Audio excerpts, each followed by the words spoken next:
So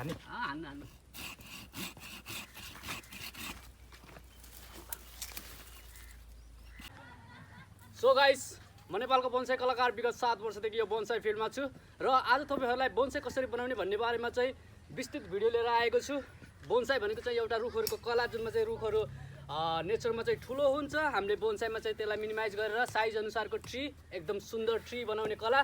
so नेपालमा धेरै मान्छेहरुलाई थाहा नभएको हुन पनि सक्छ। सो जतिजना यो भिडियोमा जोडिनु भएको छ भिडियो अन्तिमसम्म हेर्नु होला र आज म तपाईहरुलाई केही एउटा राम्रो स्पेसिफिकको बारेमा भिडियो बनाउँदै छु। सो यो मेरो पछाडि देखिराख्नु भएको छ यो चाहिँ हेजको गाउँघरमा चाहिँ तपाईको घरको बारहरुमा लगाउने गरिन्छ र अहिले चाहिँ म हाम्रो घर नजिकको दाइको घरमा आइसकेको छु र यो ट्री चाहिँ यहाँबाट हामी निकाल्न चाहिँ अहिले निकाल्दैनौँ। जस्ट यसलाई चाहिँ ट्रेनिङ गरेर यसलाई चाहिँ फर्स्ट ट्रङ्क चप गर्छौँ, त्यसपछि फ्युचरको लागि ट्रेन गर्छौँ। सो भिडियो अन्तिमसम्म हेर्नु होला। कम दाइ प्लान्टेसन गरेको चाहिँ 6-7 वर्ष भयो होला।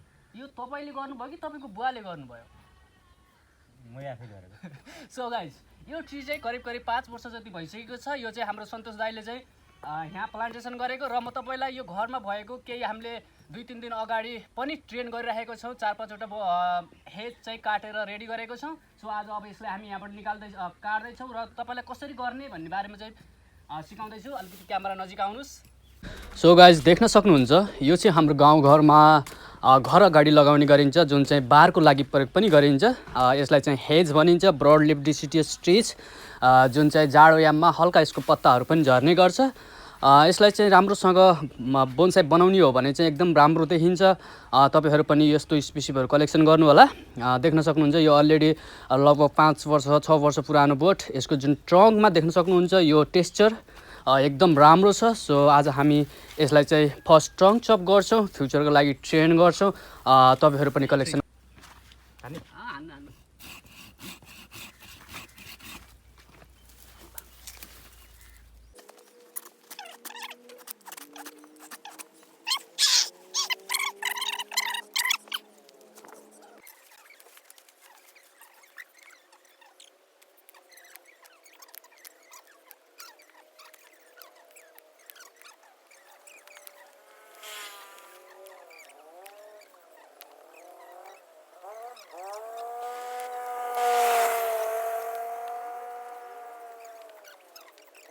फर्स्ट ट्रङ्क चप गरेर यसको जुन अननेसेसरी ब्रान्चहरु पनि रिमुभ गरिसकेको छ। होप फ्युचरमा चाहिँ राम्रो ट्री बन्छ। म तपाईहरुलाई नजिकबाट देखाउने छु। यसको जुन अगाडिपट्टिको पार्ट फ्रन्ट फेस चाहिँ हामीले चाहिँ यो एंगलबाट चाहिँ यसको फ्रन्टहरु छुटाएको छ। सो तपाईहरु पनि हेजको बोन्साई मटेरियल कलेक्सन गर्नु होला र फ्युचरमा राम्रो ट्री बनाउन सक्नुहुनेछ।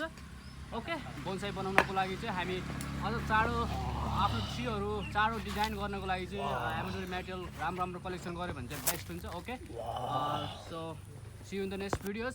जतिजना यो भिडियो हेर्दै हुनुहुन्छ च्यानल सब्स्क्राइब गर्नु होला र केही कुराहरु सोध्नु छ भने चाहिँ कमेन्ट गर्नु होला। Okay, take care, collect bonsai materials. Okay, see you in the next videos. Bye bye. यो पनि हेजको ट्री, यसको फुल भ्लग चाहिँ युट्युबमै गएर चेक गर्नु होला हामीले कस्तो ठाउँबाट कलेक्सन गरेको भन्ने। र यो चाहिँ अहिले यस्तो भइसकेको छ। ब्रान्चहरु चाहिँ बिस्तारै ट्रेनिङ गरिँदैछ, फ्युचरमा राम्रो ट्री बन्नेवाला छ।